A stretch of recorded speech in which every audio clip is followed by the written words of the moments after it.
Um, Already we heard from the President of the Chamber and also from Mr. Rajiv Kumar about the topic of the day. And as we created the topic for the Business IT Conclave, this is the 14th edition of the Business IT Conclave. Please go ahead. I think one of the things which we felt was that the focus on technology can't be only seen in the light of impact of technology on business. We wanted this year to focus of the impact of technology on humans. And hence, this year's curation has been done with that in mind. I would probably like to kick off with a few thoughts of my own.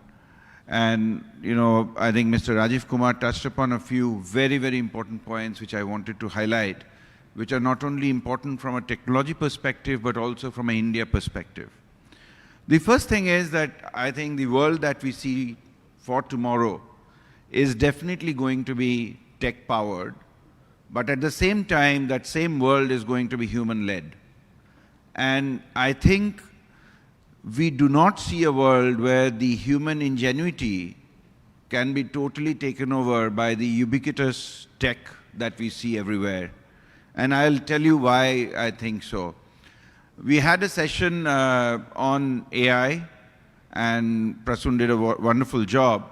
But I think my own personal view is that in AI, while there's a lot of hype, we are probably at the stage in AI like we were in internet in the late 1990s. People like us who are talking about AI today have no clue what AI will become in 10 years' time. People in 1998 had no clue where Google would be. They did not know what TikTok would be in 2020. And I think in AI we are at that juncture. Yes, it is a hype, but I think for all practical purposes, I would say it is not overhyped, but it is underhyped. AI is going to change our lives, but at the same time, to say that we know how AI will change our lives is kind of going a bit too far in my mind. We heard about things like AI will solve some of our bottlenecks. It will bring in huge efficiency in some parts of our business. I think one of the things which we need to keep in mind is that while it will solve a bottleneck, if the entire supply chain is not driven by AI, it will only shift the bottleneck to another part. It is like creating a super highway suddenly in the middle of two places. You can take that highway at 200 kilometers per hour, but then you will go into another side and you will again get traffic. The other thing is something which Mr. Rajiv Kumar talked about, this entire need of GPU and CPU. I think as technology is becoming more and more available to every one of us, I think we as a country would face GPU shortage. And when we get the GPU, if we do not take care today, we as a country would suffer because we would we would be facing power shortage. The amount of power which these GPUs suck is humongous.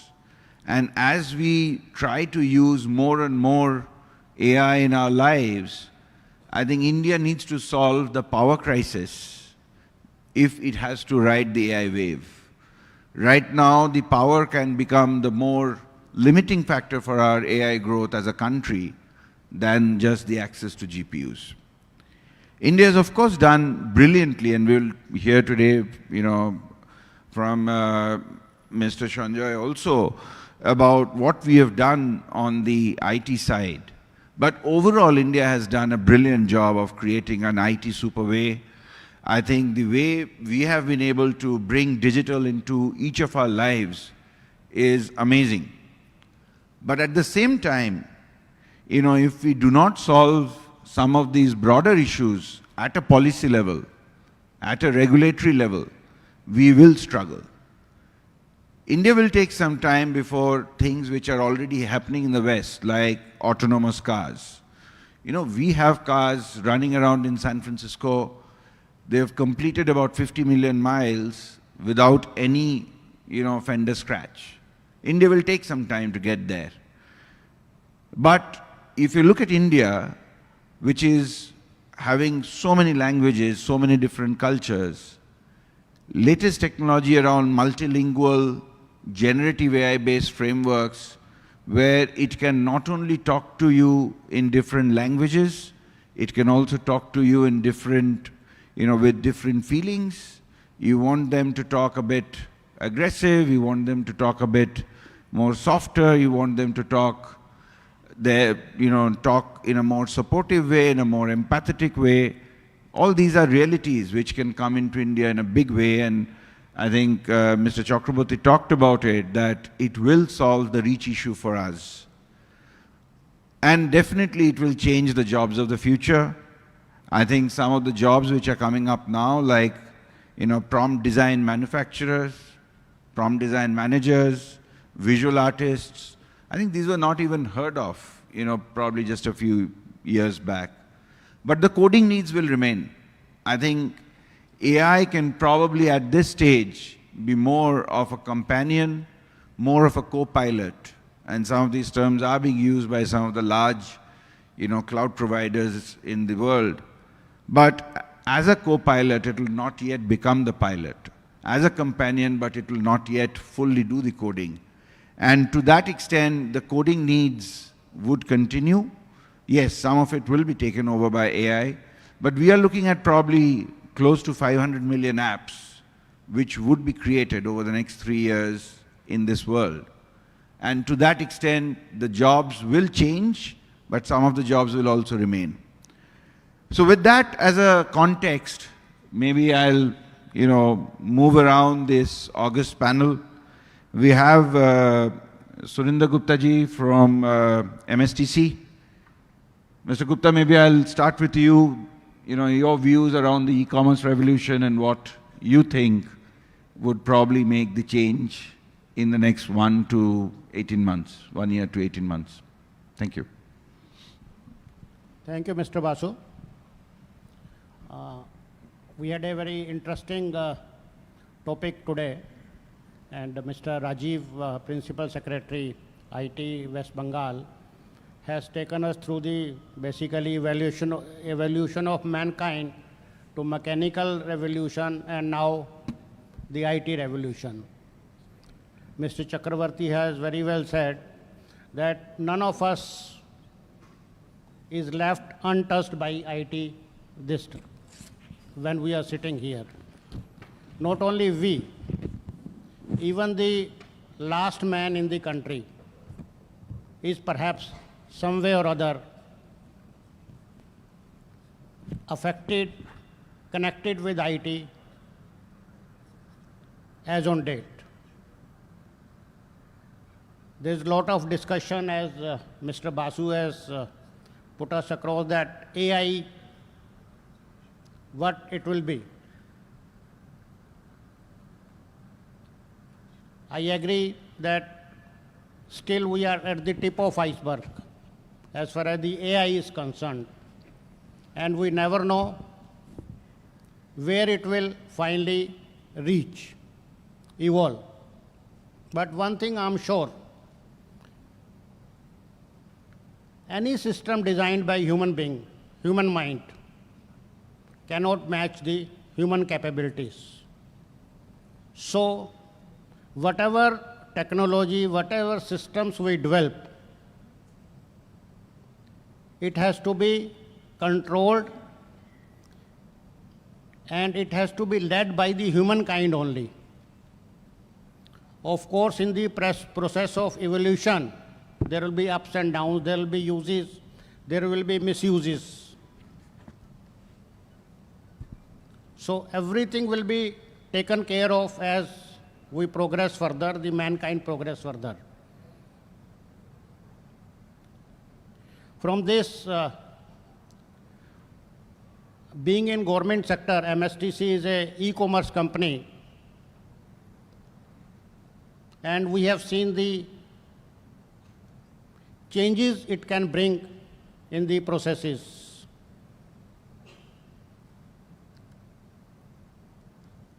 We have spoken about how IT impacts us as far as the reach is concerned, as far as the efficiency is concerned.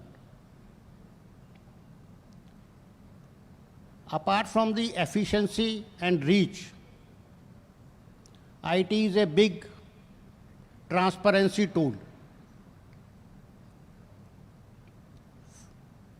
Fairness is something which is built with the use of IT. And that is what government is trying to bring today, that more and more IT in everybody's life, so that the delivery to the end mile delivery to the person standing at the end of row gets the benefit in a transparent way, fair way, and it has minimized the corruption to a larger end. So the petty inconvenience that a poor man, a illiterate man had, so those are slowly vanishing. If we see MSTC, the company was set up for import and export of scrap. It was a canalizing agent for scrap. Subsequently, it entered into selling agency business for scrap when the scrap was put in under OGL. And in 2002,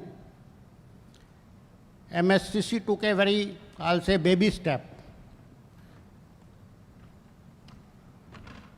Physical auctions were changed to the manual auction.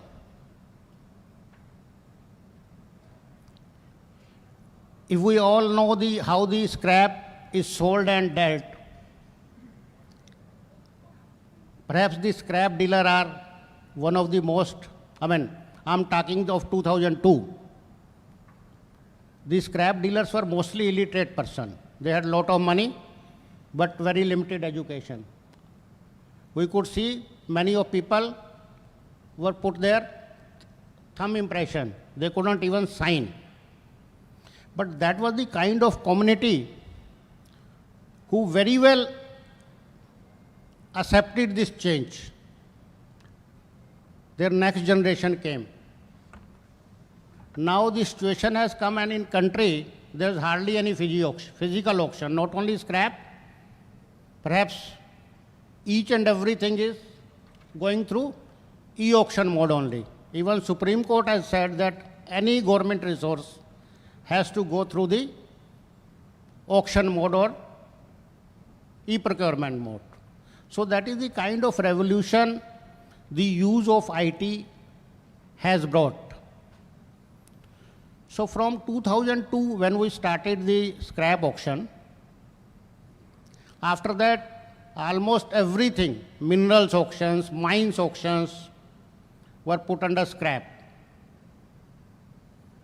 We have seen a lot of controversy surrounding the allocation of coal blocks, and after the Supreme Court judgment, MSTC was engaged as a service provider for allocation of coal blocks, and there is absolutely no controversy around the process now. All mines are being sold by MSTC platform, without any kind of allegations. There are bidders many times who have gone to courts, but the court has established the transparency that the processes have brought about in the auction methodology. So that is the strength of IT, e-commerce, that the processes can be built in a very fair, transparent way.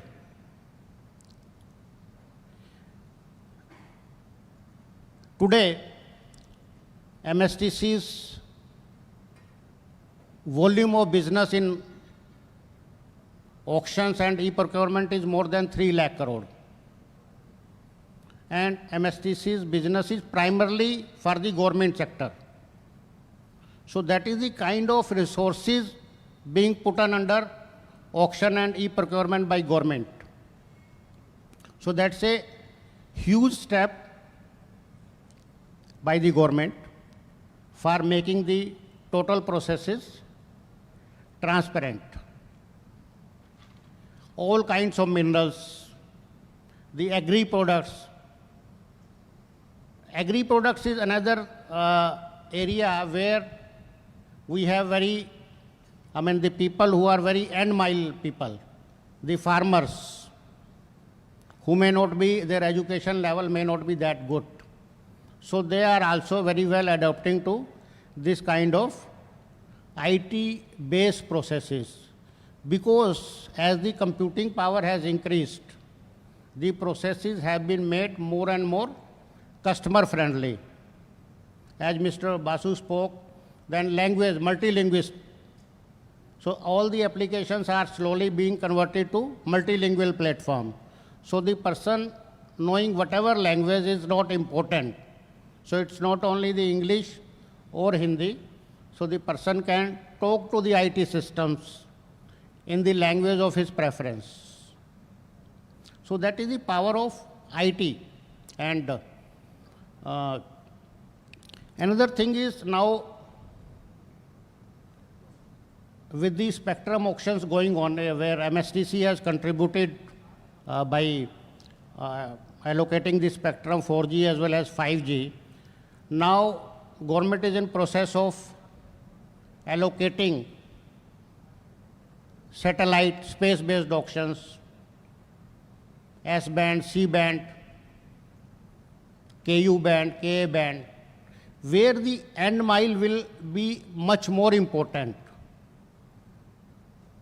Today we have the IT highways, lot of cable, lot of data transmission speeds are there. But the user sitting at the end, so there are the problems. Could be the connectivity I expect at my home, at my factory, is sometimes not as per my expectations. So with these space bands, last mile bands, after the auctioning, after its use in the field, will be able to connect everything, every machine in a factory, every equipment in a home will be connected. Sitting in your office, you can see what is happening in our homes. We can switch on the AC, we can switch off the AC. All the machines in a factory can be connected. So sitting in an office, everybody can monitor the performance. My car, if I'm driving a car, so my OEM company manufacturer can see that which are the systems which are not working in order, which are the systems which need repair.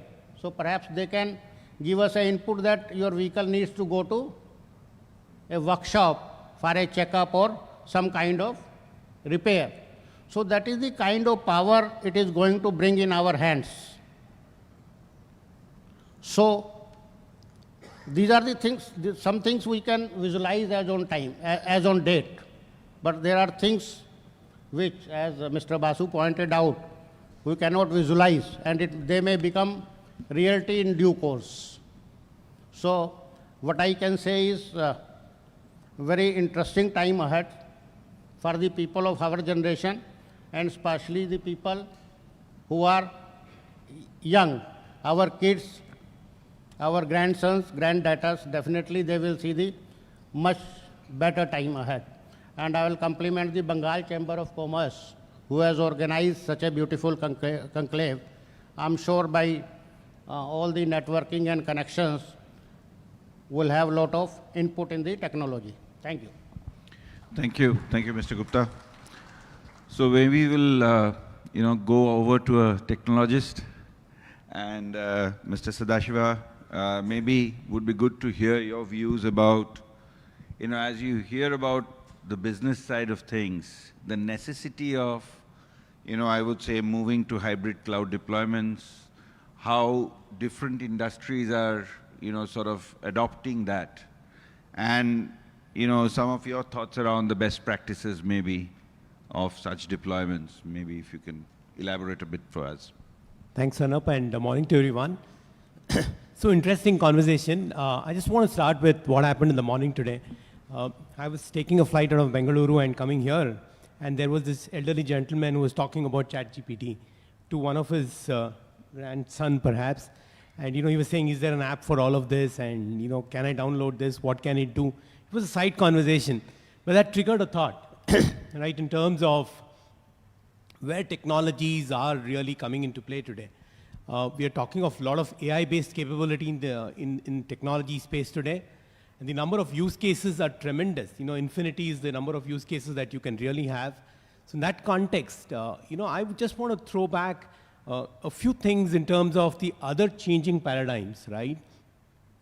As we speak about these front-end technologies, whether it is IoT in the car, or whether it is digitization across the board, or whether it is an AI tool that we have, I would go back to about 4 fundamentals that really kind of shape up all of the activities that we are going to do.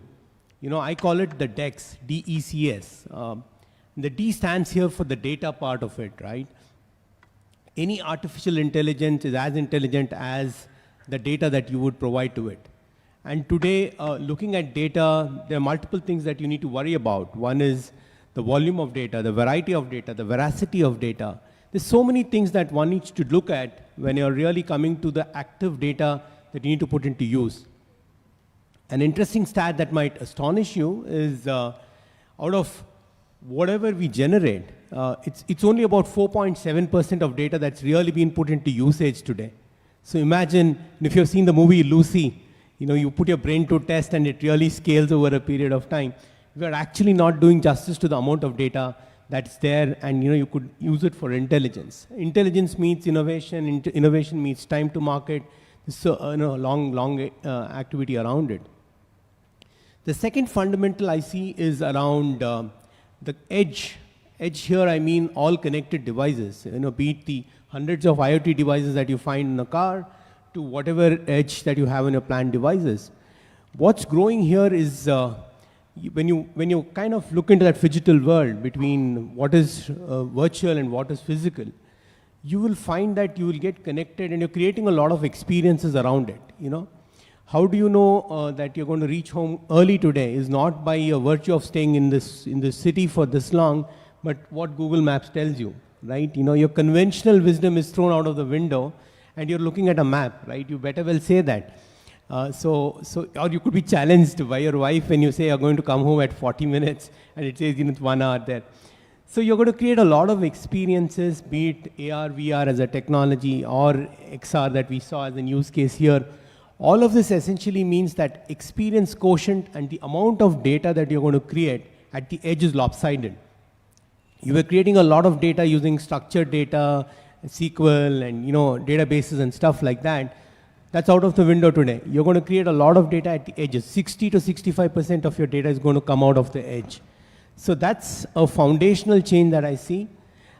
Next is the experience that you have around consuming IT today. I think many of us have seen the cloud evolution from being something like procuring few devices, going through a life cycle there. You're essentially doing self-service. You're getting whatever you want at the click of a button. So that is an experience that's here to stay. It's going to not go down the drain. Everyone would want to do it very, very differently. And the last part around my DEX strategy is around security. As and when we open up a lot of our devices, the landscape really grows very, very big. So it's important for us to look at that landscape and figure out how you can secure your transactions across the board, right? It's good to get an access to an application, but remember you're opening up a port, right, into into your device. Data could be, anything and everything can happen. And in India, the entire landscape around threat and security is really, really growing. So these are the fundamentals that actually crossed my mind, Arnab, when you look at the new age experience that we need to have. This also leads to one more thing that's happening today, and very pertinent I would feel, because Arna brought up the word hybrid. Hybrid essentially means that your IT landscape today is moving from edge devices to the cloud. So anything in and around it is your IT landscape. The boundaries are diminishing. And a business requirement today is that your applications and data needs to reside everywhere. You can't say, I will go to the bank to get your money today. You would want the bank on your hand phone. And how many of us have really gone to the bank in the recent few days? We have never gone to the bank. So when you're talking of a spectrum like that, you're essentially talking of your IT landscape to have spread from the edge to the core and to the cloud today. So that's the given situation as we speak. But what do we have today? What do we have is essentially a public cloud experience or an on-prem experience, right? These are the two experiences that we carry. The need today, however, is to have something that manages both of this together. Your multimodal IT, as we call, your ability to work with what you have and also have the experience that you get on the cloud is becoming very, very important. That's a significant change that I see as we look at, and organizations are looking at getting that hybrid experience. So it's not the cloud, it's the cloud experience that matters. How do I buy my provisions today? I carry a bag. My son would use an app to do it. So that's the cloud experience that we have brought on to the IT table as well. So we are talking of self-service capability, we are talking of unlimited scalability of resources. So that's another chain that I see as we speak of the new age applications, Arnab, in terms of how all of this is really, really transforming our lives. It needs to happen on these fundamental changes as well. So, thought towards looking at your own strategies of enabling that experience to be very good depends on how you develop your deck strategy, right? How do you ensure that your data is relevant, you're collecting all the edge data for the right insights, how do you retain the cloud experience, and how secure you are? I think that's the big fight as we speak today, right? That's where the hybrid world comes into play. A lot of players, people coming in from the cloud side who would want to give you the cloud, hybrid experience, people who are coming from the on-prem side who want to give you that experience. So that's the battleground, that's the new Kurukshetra that you're going to see, and you'll have to decide, who's the person of choice or a vendor of choice who's going to make the appropriate decision for your business. Arnab. Thank you, Sadashiv. And I think very interesting thoughts, and something which we can possibly even think as this, revolution keeps continuing, how this will start morphing even more. But with that, I think I'll come over to Mr. Sanjay Das. Mr. Sanjay, tell us a bit about Bengal's foray into security and the security infrastructure that we have been able to create, the kind of use cases which you are looking at, and the kind of use cases which you think will help build this digital public infrastructure in a big way. Because security is something which, is always discussed, but probably the least invested in many cases. So would like to know about that. Thank you, everybody, and I hope it is still morning, so have good morning to everybody. First of all, I would start with a catchline called Daag Achhe Hain. So with that, with the advent of especially India's as well as particularly this state's journey towards a secured infrastructure in the IT domain, it all started when in 2016 we were actually engulfed with ransomware attack one after another. Between 2016 and 17, we witnessed ransomware like Petaya, NotPetya, and WannaCry. Just like, I hope WannaCry was middle, and then there were two on the both sides. So, and still today, people are really worried. What were the IOCs, that incident of compromise? How long that each of the organizations took to respond. So I'd go back and tell you a real story.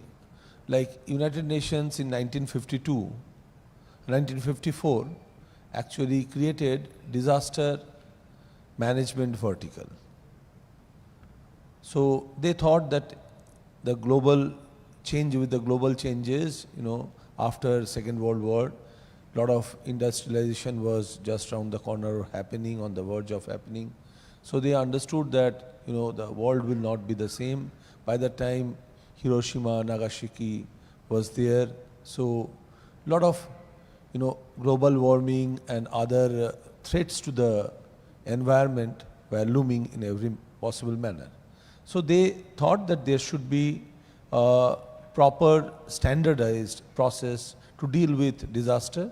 So the disaster management vertical was created in United Nations. You might be thinking why I am referring to this. Just imagine in 2004, that means after 50 years, they created the vertical called disaster risk reduction. So it took United Nations and the unity of nations 50 years to understand you cannot manage a disaster. It is far better to actually try and reduce the risk of it.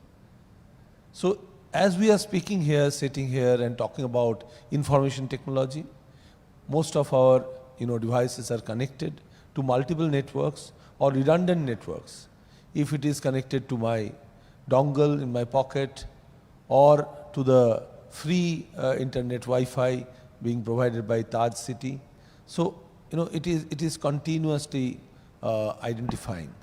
The same with my, intent to remain connected. So the whole thing actually was the real reason behind those ransomware, because people actually went ahead to get connected without taking due precaution or didn't think twice to reduce the risk of what is going to come. So disaster risk reduction is the only way forward. Just Mr. Sadasiv ended by enumerating a lot of points, but he ended with security. So when he ended with cloud security, I would like to pick it up from there. Because today, not only the OEM-driven cloud that we are seeing, we are also witnessing an avalanche of hybrid clouds. So there is, everybody is trying to enjoy the best of the both sides. So if you go and see even in the state governments and the central governments, you would see even when people, the governments are having their own data centers, they would rather prefer for some applications the private cloud, some application hybrid cloud, some would only take database as a service for high computational value. Multiple types of things are happening. So in West Bengal, we are having a clear idea of what we are doing. Post 2016, we have been bringing out, structured policy in every aspect. And with regards to security, we thought that if we do not actually take it as a business case, the security orientation will not grow in this state.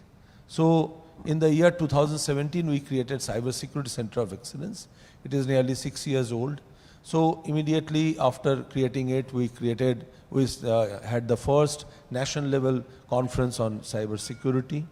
And post that, we completely focused our attention into development of professionals in multiple fora.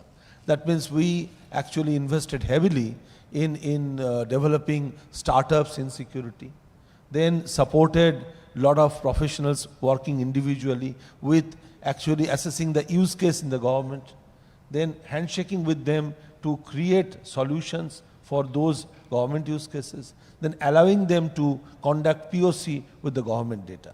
Coming to that, government is actually sitting on tons of data, captive data, without understanding the power of it. Everybody is saying that. Every organization is trying to actually use the data, but consent-driven data usage is a threat to that. If you read GDPR, if you read CCPA, you would never touch data. Because GDPR says our rule follows our data. So if you go to CCPA, it is only penalty, penalty, penalty. So there is nothing else. In every line there is penalty. So if you really read those rules, you are not going to touch the data. So where do we stand? We have structured IT, Act. Even when everybody is waiting for the Privacy Act to come up, I would rather ask all of you here and beyond, please go back and read the IT Act and the associated rules with that. There are many, places which, if used properly, we can very well ensure that data privacy could be, actually handled in a more pragmatic way. To that, State Government of West Bengal has been the pioneer in launching a hackathon on data anonymizer.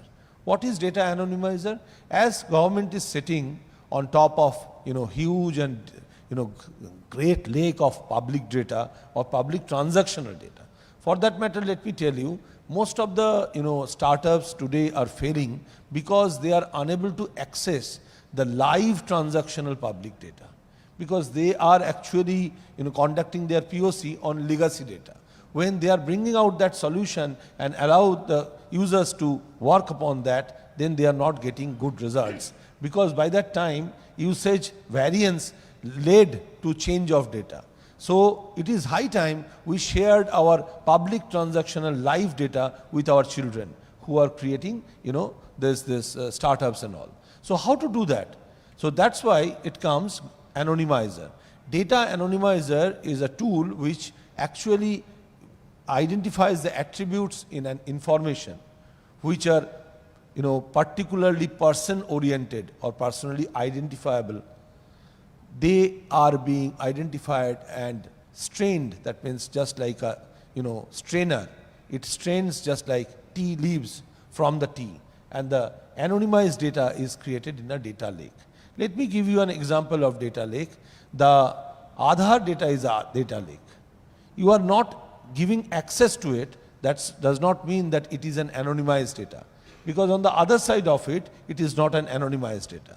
At the same time, we used, without knowing or unknowingly, the data lake of during our corona period, because the entire health data was collected and given to the industry for usage and community to use. And that's why, that's how we fought with it. So this anonymized data lake will actually provide the government data for the startups. And for your information, on 12th of August, we will be holding the final round of it. And before that even, we have received first, this patent from our 836 participants. So those solutions will enable our startups and organizations, industries to use government data, the data that the state government is having in its 52 departments. So these are the things that businesses can take actually note of and then start building solutions upon it.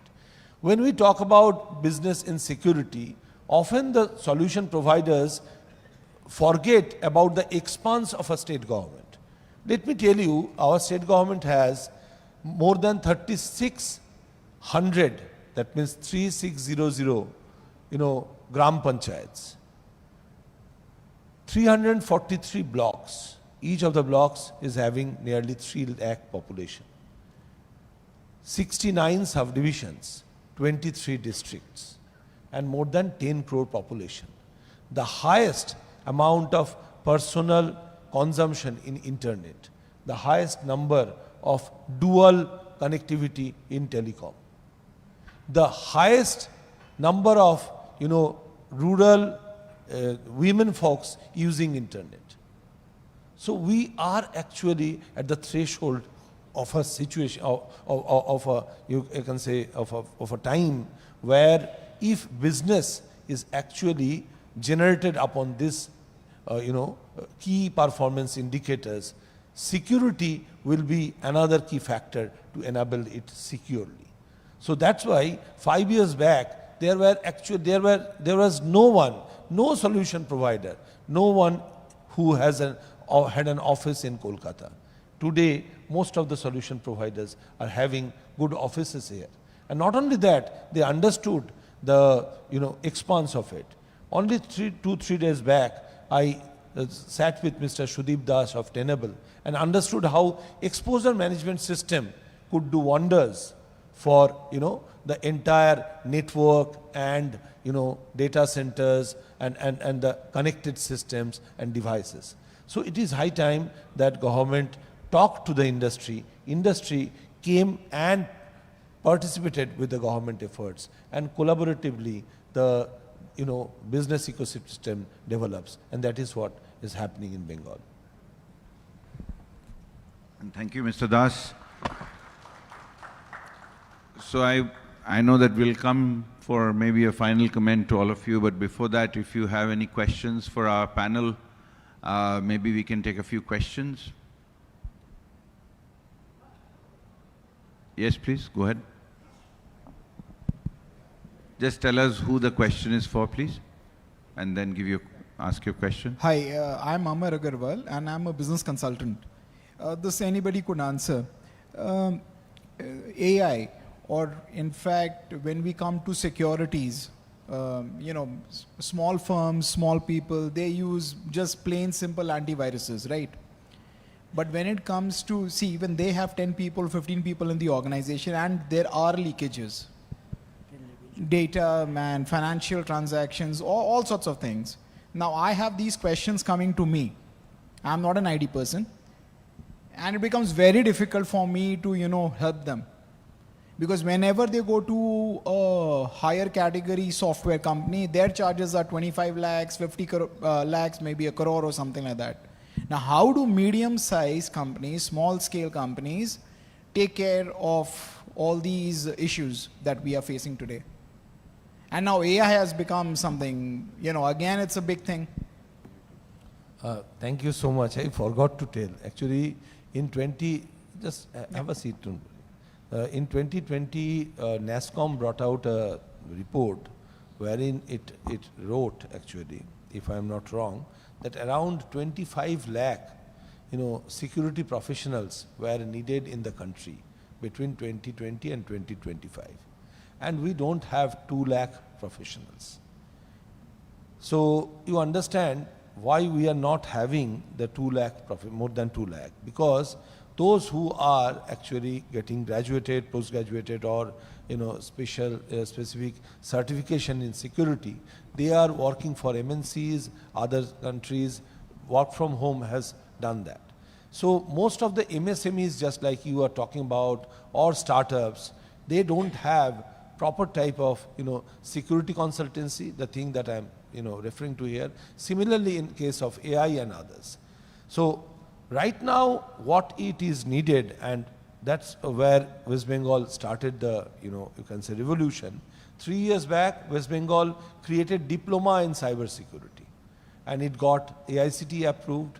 And this year, from 2 colleges, 2 polytechnics, 60, 60, 120, this polytechnic pass outs are coming up, and all of them have been taken up or lapped up by just, startups, MSMEs, mid-sized companies of our country. So, and today, after 3 years, around 1,000 polytechnics across the country, they have adopted this, cyber security diploma course. Similar things have to apply, We need to bring in, this type of course curriculum, specific industry-centric courses in the polytechnic or vocational trainings, so that organizations like yours need not go to such an expensive, company to actually attend to that. And with regards to privacy, I would say that if we do not collect unnecessary data, we need not protect them. But if we collect unnecessary data, just like if you ask my father's name, it is of no use to you, but you have explicitly given consent to protect my father's name. So that is how we should look towards privacy without getting frightened at, how to comply. Do not accept or collect the data. So need to know basis. If you do not have any need to know, don't know.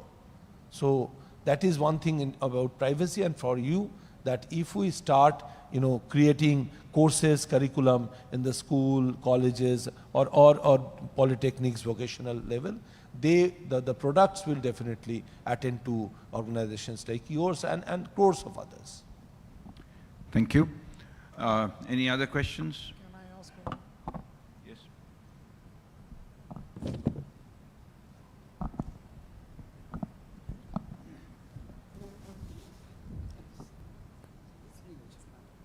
Hello, I'm from LTI Mindtree.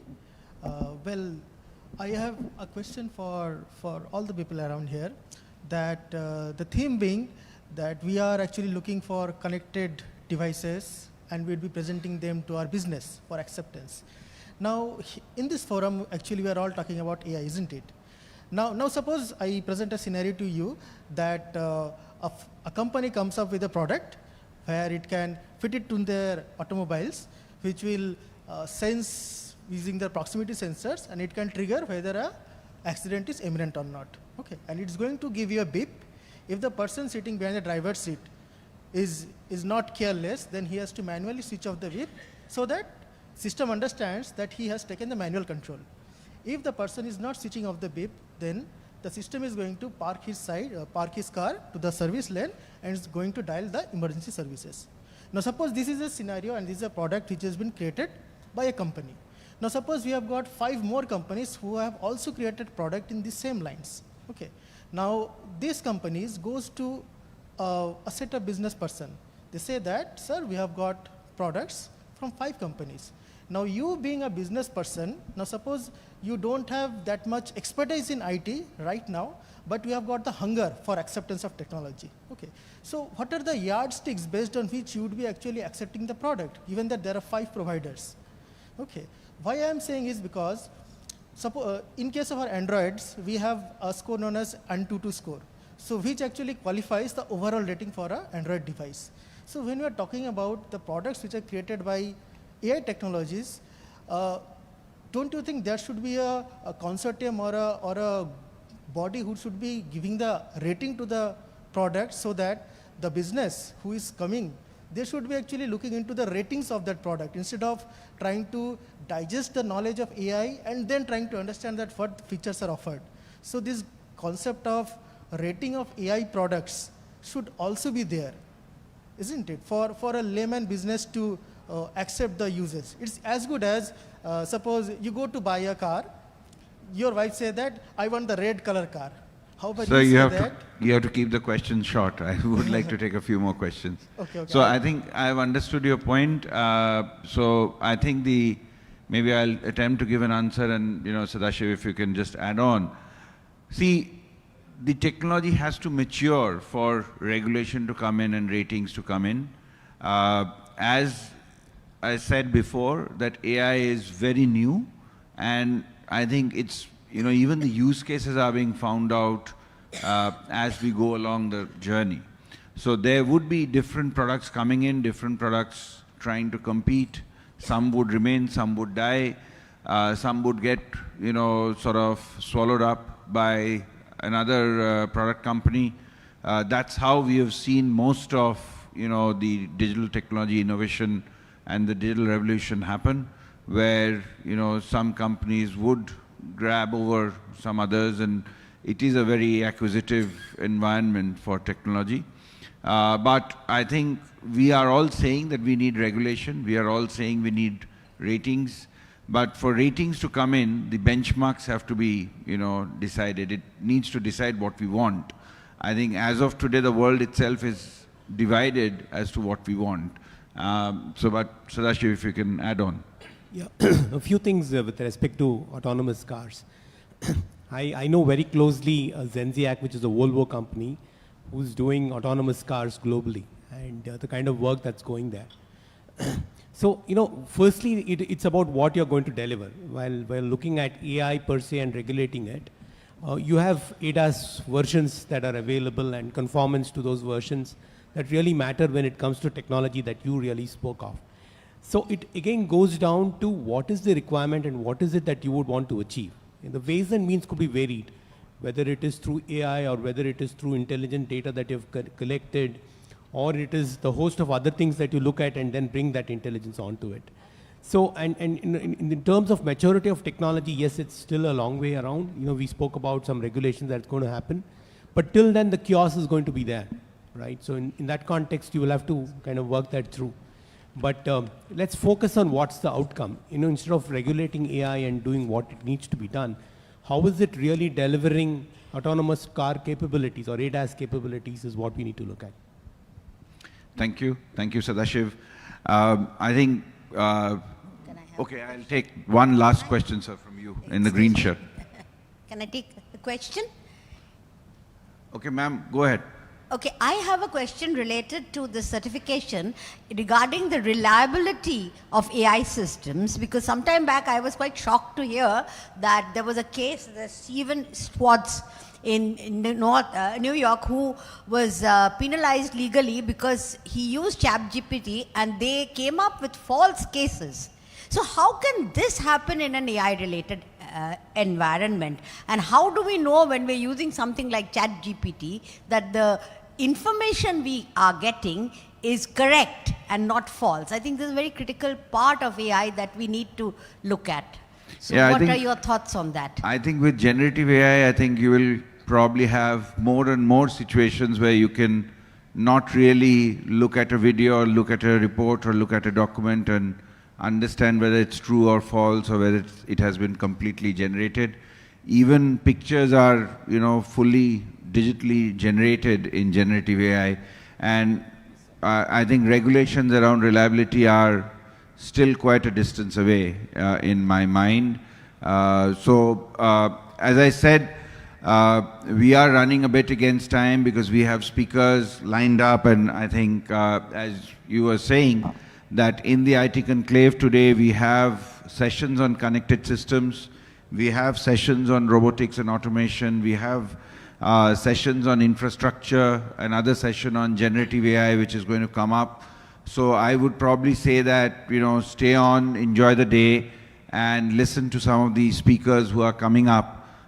Many of your answers would be answered, questions would be answered in those sessions because those are more specific to this, you know, different topics.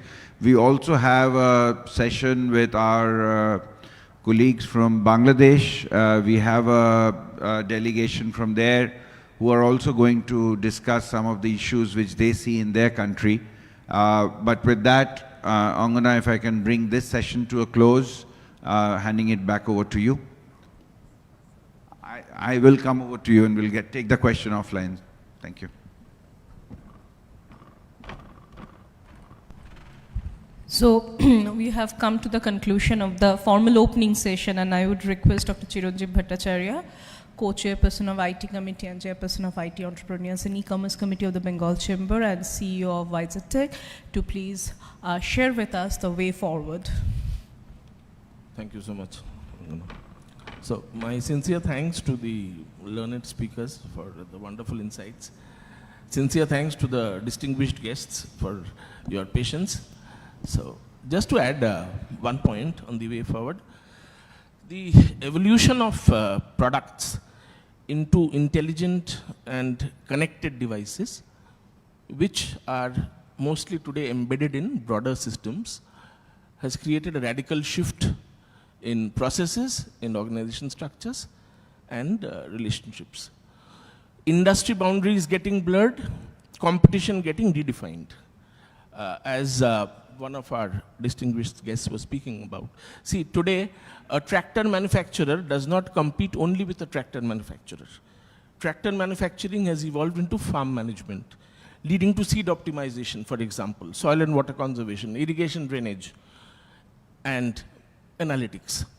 So tractor companies are actively into analytics, and the days have come when they are also competing with analytics companies. Today, an entertainment provider at home or an AC manufacturer or a security device manufacturer does not compete only with the product. He or she competes with a smart home provider. So with industry boundaries getting blurred, competition getting redefined, in my opinion, the way forward should be rethinking of strategy by companies. When we talk of rethinking of strategies, we need to appreciate the fact that platforms are becoming key instead of products. Competition is between systems and not between products. Connectivity is becoming more and more critical, and therefore collaboration becoming most critical.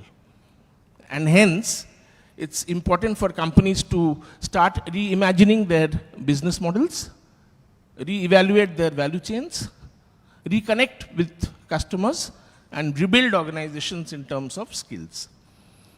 Now, on behalf of the Bengal Chamber of Commerce and Industry, we would like to continue our commitments to enable and encourage MSMEs and startups. The Bengal Chamber of Commerce and Industry has evolved from being a platform of networking and collaboration to hand-holding businesses today.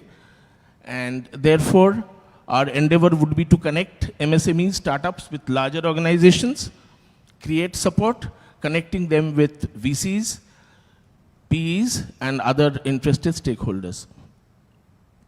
Thank you so much for everything. Arnav, would you like to conclude? No, I think we've had quite a few deliberations. I think, as I said in the beginning, it's been my privilege to chair this session. Also, I think we have a few sessions which I think would be very, very informative for the audience. Would request you to listen to some of those. We have curated some focused discussions on AI, on connected systems, connected platforms, and the focus is, of course, technology for humans. I would probably finish by saying that I still believe that the future is going to be human-led, tech-powered, and not the other way around. Thank you, ladies and gentlemen.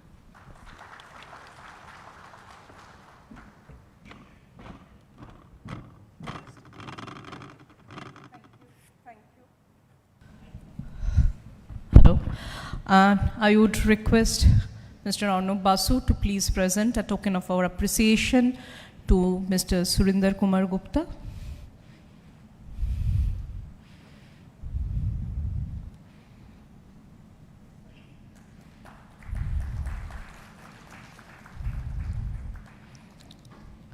To Mr. Ranganath Sadasiva.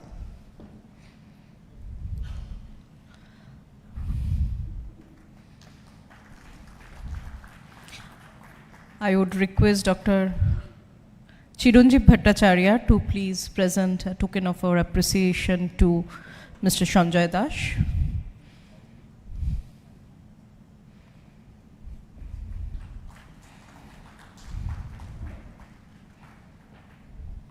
Thank you. So we are closing the opening session here, and the next session, very interesting session. It is on security, what's next beyond Nessus. You are requested to stay seated, please.